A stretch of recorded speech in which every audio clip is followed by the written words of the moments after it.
Imaginez une tempête d'acier qui s'abat du ciel, anéantissant des carrés entiers sur la carte, avant même que l'ennemi n'entende le départ du tir. Ce n'est pas de la science-fiction, c'est la brutale réalité de la guerre moderne. La Russie a construit certains des systèmes de roquettes les plus redoutés de la planète, mais lesquels trônent tout en haut de la chaîne alimentaire. Nous allons le découvrir aujourd'hui en explorant le top 10 des systèmes de roquettes les plus puissants des forces armées russes. Nous commençons notre liste à la 10e place avec un véritable classique du champ de bataille, le BM-20 et un Grad. Vous pensez peu être. Le Grad n'est-il pas une vieille machine de l'époque de la guerre froide? Oui, c'est vrai, mais il y a une très bonne raison pour laquelle il est encore actif et redouté aujourd'hui. Imaginez le BM-20 et un Grad comme ce vieux grand-père coriace dans votre salle de sport locale qui soulève encore plus de poids que tous les jeunes réunis. Ce système est un lance-roquettes multiple doté de 40 tubes de lancement et il tire des roquettes d'un diamètre de 122 mm. Quand une batterie de ces engins entre en action, elle peut couvrir une zone immense d'explosifs en quelques secondes à peine. On parle d'une dévastation absolue qui pleut du ciel avec une portée d'environ 20 km.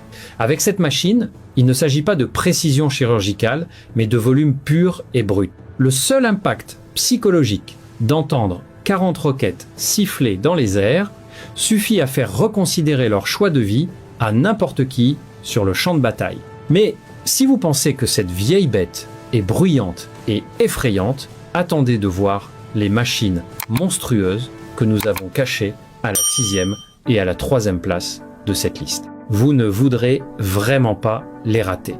Pour ne manquer aucun de nos passionnants comptes à rebours militaire, appuyez dès maintenant sur le bouton d'abonnement car nous publions de nouvelles vidéos chaque jour. Le BM-20 et un Grad occupent donc notre 10e place parce qu'il a posé les fondations de tout ce qui suit. Il a prouvé que monter tout un tas de tubes à roquettes sur un camion rapide était une idée brillante. En 9e place, nous avons le descendant direct du Grad et il s'appelle 9A53G Tornado G. Vous vous souvenez quand on disait que l'ancien système avait besoin d'une mise à niveau technologique? Eh bien, le Tornado G est exactement cela. Imaginez que vous prenez votre vieux téléphone à clapet poussiéreux et que vous le transformez magiquement en dernier smartphone high-tech, mais qu'au lieu d'envoyer des SMS, ce smartphone tire des roquettes hautement explosives. Le 9A53 J Tornado J tire toujours des roquettes de même calibre, soit 122 mm, et conserve la disposition iconique à 40 tubes, mais la façon dont il fonctionne est radicalement différente. Cette machine dispose d'un système de conduite de tir entièrement automatisé et d'une navigation par satellite. Auparavant, les soldats devaient sortir du camion, calculer manuellement le vent et la distance, et orienter les tubes à roquettes à la main. C'était lent et dangereux. Avec le 9A53 G Tornado G, l'équipage se met simplement en position, appuie sur quelques touches d'un ordinateur à l'intérieur de la cabine blindée et tire. Ils n'ont même pas besoin de mettre un pied dans la boue. Cela signifie qu'ils peuvent tirer et décamper avant même que l'ennemi sache ce qu'il a frappé. La portée a également été considérablement augmentée, permettant de frapper des cibles jusqu'à 40 km de distance avec de nouvelles roquettes guidées par satellite d'une précision redoutable. Il est plus rapide, plus intelligent et bien plus létal. Pourquoi la vitesse est-elle si importante dans le combat moderne? Parce que rester immobile, c'est devenir soi-même une cible. La capacité à lancer une frappe massive et à disparaître dans la forêt en moins de 3 minutes est un véritable changement de paradigme. Nous retrouverons ce thème de vitesse et de survie plus tard dans cette vidéo. Si vous appréciez jusqu'ici cette plongée en profondeur dans ces incroyables machines militaires, laissez un pouce en l'air sur cette vidéo pour nous soutenir. À la 8e place, les choses deviennent extrêmement brûlantes avec le TOS, un A-Sonsepiok. Si les machines précédentes visaient à projeter des fragments métalliques sur de grandes distances, cette bête est entièrement dédiée à la création d'un feu pur et apocalyptique. Le nom Sonsepiok se traduit littéralement par « soleil ardent ». Et croyez-moi, ce n'est vraiment pas le genre de soleil que vous souhaitez expérimenter lors de vacances tranquilles à la plage. Il s'agit d'un système lance-flamme lourd, mais n'imaginez pas un soldat tenant un tuyau crachant du feu. C'est un immense véhicule blindé sur châssis de char qui porte un lanceur à 24 tubes et tire d'énormes roquettes d'un diamètre de 220 mm. Mais la magie, ou plutôt le cauchemar, réside dans l'ogive. Ce sont des armes thermobariques. Avez-vous déjà entendu parler d'une bombe à vide? C'est exactement ce dont il s'agit. Lorsque la roquette touche le sol, elle libère un nuage de gaz chimique hautement inflammable dans l'air. Une fraction de seconde plus tard, une deuxième charge enflamme ce nuage de gaz, créant une énorme boule de feu qui aspire littéralement tout l'oxygène de l'air environnant pour alimenter l'explosion. Elle génère une onde de choc dévastatrice qui détruit bâtiments, bunkers et tranchées sans effort. L'inconvénient, sa portée est assez courte, atteignant seulement environ 6 à 10 km. Cela signifie que cette machine doit s'approcher dangereusement près des lignes de front. C'est pourquoi elle est construite sur le blindage lourd d'un char de combat. Il faut beaucoup de courage pour conduire ce soleil ardent au combat en sachant que l'ennemi vous traque activement. Avez-vous déjà vu une explosion thermobarique en vidéo? C'est véritablement terrifiant et ne laisse absolument rien derrière. Mais aussi redoutable que soit le TOS, un Asson Sepiok, l'armée russe a réalisé qu'il était trop lourd et trop lent pour la guerre moderne au rythme effréné. À la 7e place débarque le TOS-2 Tozochka, et c'est là que les ingénieurs ont vraiment laissé libre cours à leur créativité. Vous vous souvenez des terrifiantes bombes à vide thermobariques de la place précédente? Imaginez maintenant toute cette puissance de feu apocalyptique montée sur un véhicule à roues se déplaçant rapidement. Le TOS-2 Tozochka abandonne les lourdes et lentes chenilles de son grand frère et monte le lanceur de 220 mm directement sur un châssis de camion lourdement blindé. Pourquoi passer aux roues? Parce que la vitesse est absolument vitale sur le champ de bataille actuel. Les chenilles sont excellentes dans la boue épaisse, mais incroyablement lentes sur les routes goudronnées et s'usent rapidement. En passant sur roues, le Tozochka peut parcourir des centaines de kilomètres de manière autonome, sans avoir besoin d'être transporté sur une immense remorque. Il peut foncer jusqu'au combat, déchaîner son enfer thermobarique et filer à toute allure avant que la moindre contre-attaque ennemie ne puisse être organisée. De plus, le Tozochka est équipé d'une astucieuse grue intégrée. Pourquoi une simple grue est-elle si incroyablement importante? Parce que le rechargement de ces énormes roquettes nécessitait auparavant un véhicule de soutien entier pour les suivre partout. Désormais, l'équipage peut recharger seul les 18 tubes de lancement, ce qui le rend totalement autonome et bien plus difficile à localiser. C'est exactement comme transformer un boxeur lent et lourd en un ninja agile qui frappe tout aussi fort. On parle d'un bond en avant considérable en termes d'efficacité opérationnelle qui laisse les ennemis complètement paralysés par la peur. La portée de combat a également été augmentée. Maintenant, le courageux équipage plus à l'écart du danger pendant qu'il accomplit son travail dévastateur.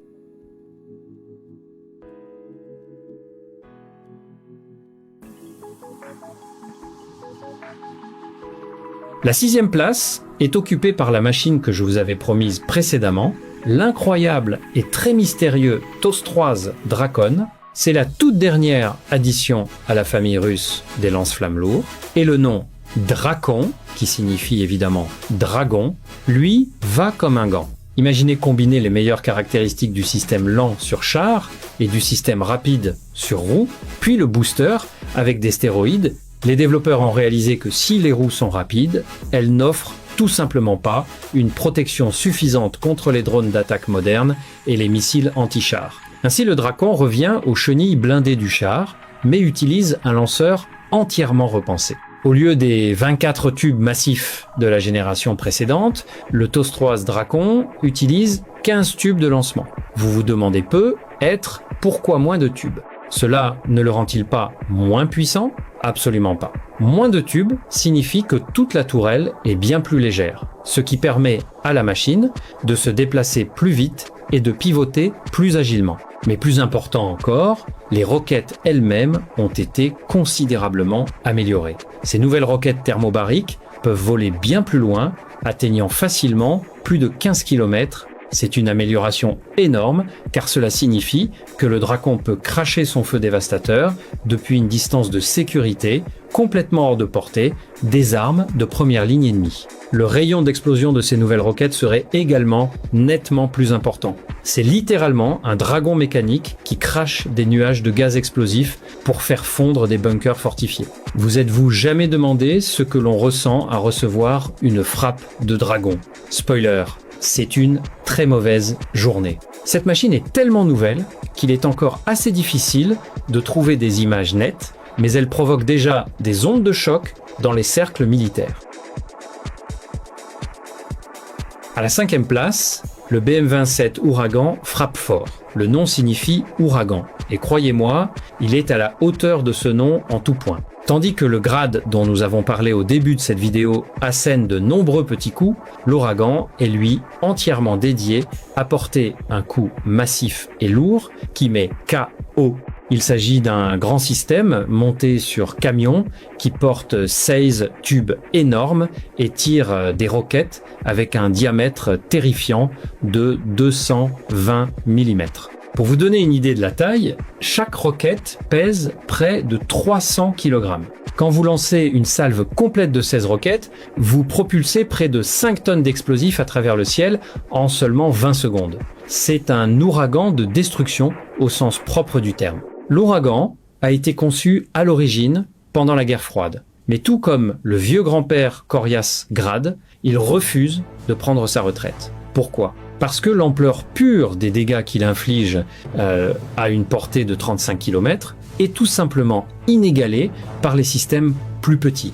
Il est souvent utilisé pour tirer des munitions à sous-munitions qui s'ouvrent en plein vol et déversent des centaines de petites bombes sur une zone de la taille de plusieurs terrains de football. Imaginez être dans une tranchée quand le ciel se met soudainement à pleuvoir des centaines de petites explosions. Il n'y a littéralement nulle part où se cacher. Pensez-vous qu'il existe une défense contre une telle tempête de métal tombant du ciel? La réponse simple est non. Cette machine est un chef-d'œuvre d'interdiction de zone, ce qui signifie qu'elle rend un immense morceau de territoire totalement inexploitable pour l'ennemi.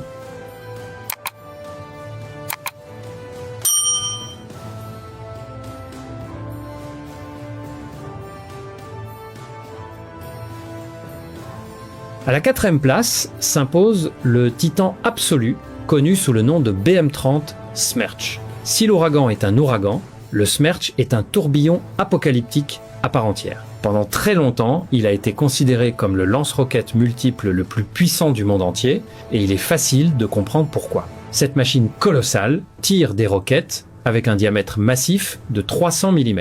On parle de roquettes qui sont essentiellement des poteaux téléphoniques volants remplis de destruction pure. Le Smerch dispose de 12 tubes de lancement et un seul véhicule peut rayer de la carte une zone d'environ 67 hectares. C'est à peu près l'équivalent de 100 terrains de football, complètement anéantis en quelques secondes.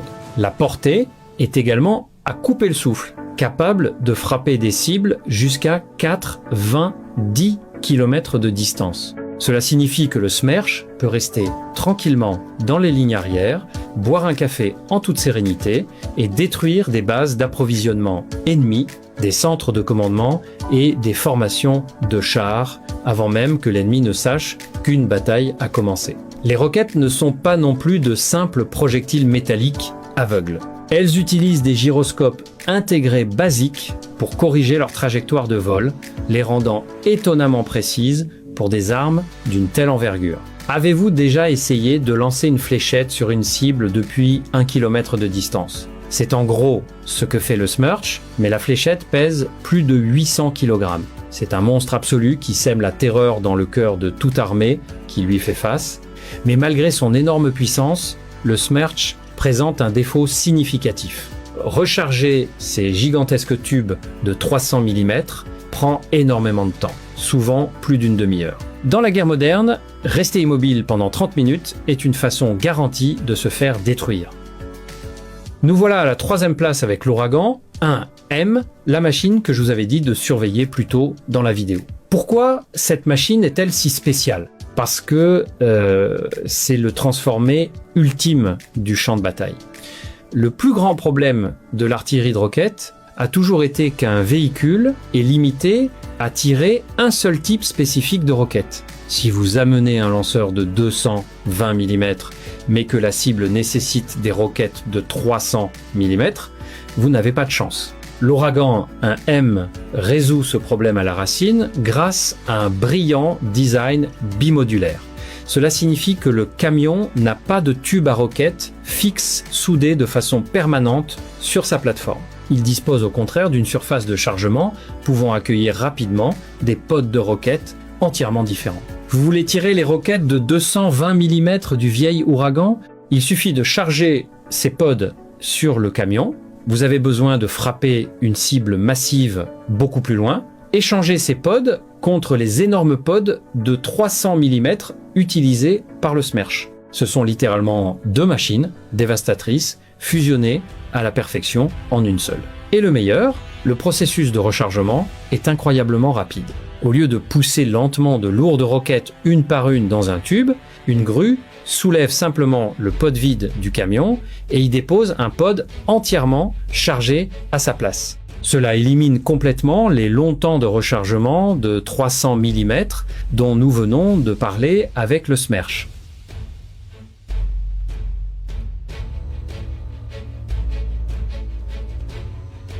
En deuxième place, le Dauphin déboule le 9K5 115 Tornado S.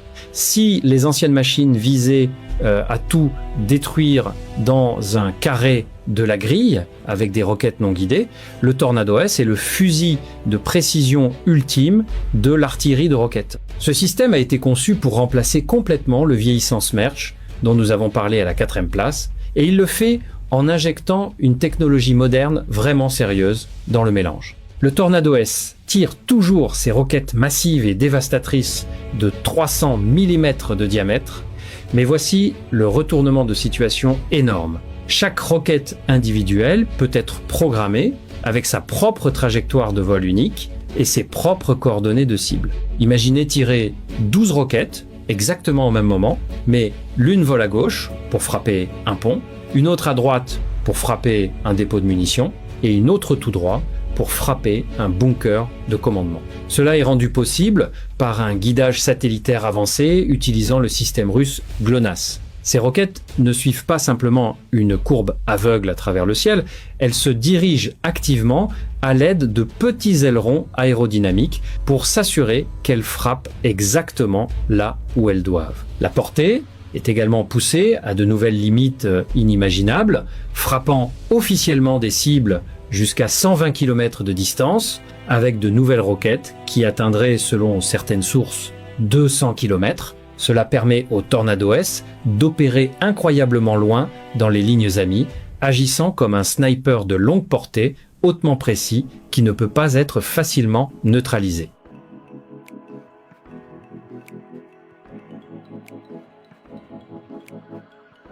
Enfin, s'emparant de la couronne à la 1e place de notre liste, voici le très secret et extrêmement redoutable Sarma. Ce système représente l'avant-garde absolue du futur des forces de roquettes russes. Pendant des années, l'armée a lutté contre le fait que les machines tirant des roquettes géantes de 300 mm, comme le Smerch et le Tornado S, nécessitaient des camions incroyablement massifs et lourds. Ces camions gigantesques sont difficiles à dissimuler, lents sur les terrains accidentés et facilement repérables par les drones ennemis. Le Sarma a été conçu pour renverser complètement la situation. Ce tout nouveau système prend la puissance dévastatrice des roquettes guidées de 300 mm et la monte sur un camion bien plus léger, hautement mobile et blindé à transmission intégrale sur 6 roues.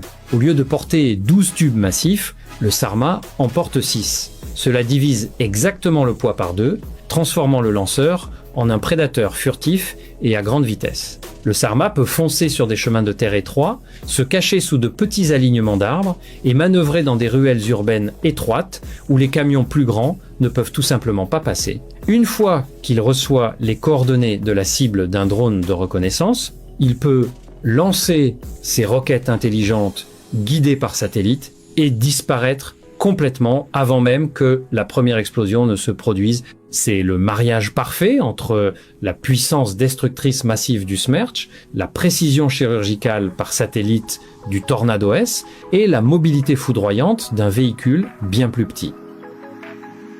Et voilà, les amis, c'était le top 10 des meilleurs systèmes de défense des forces armées russes. Laquelle de ces machines vous a le plus impressionné? Faites-le nous savoir dans les commentaires ci-dessous. Et n'oubliez pas de liker et de vous abonner si vous voulez voir davantage de classements comme celui-ci.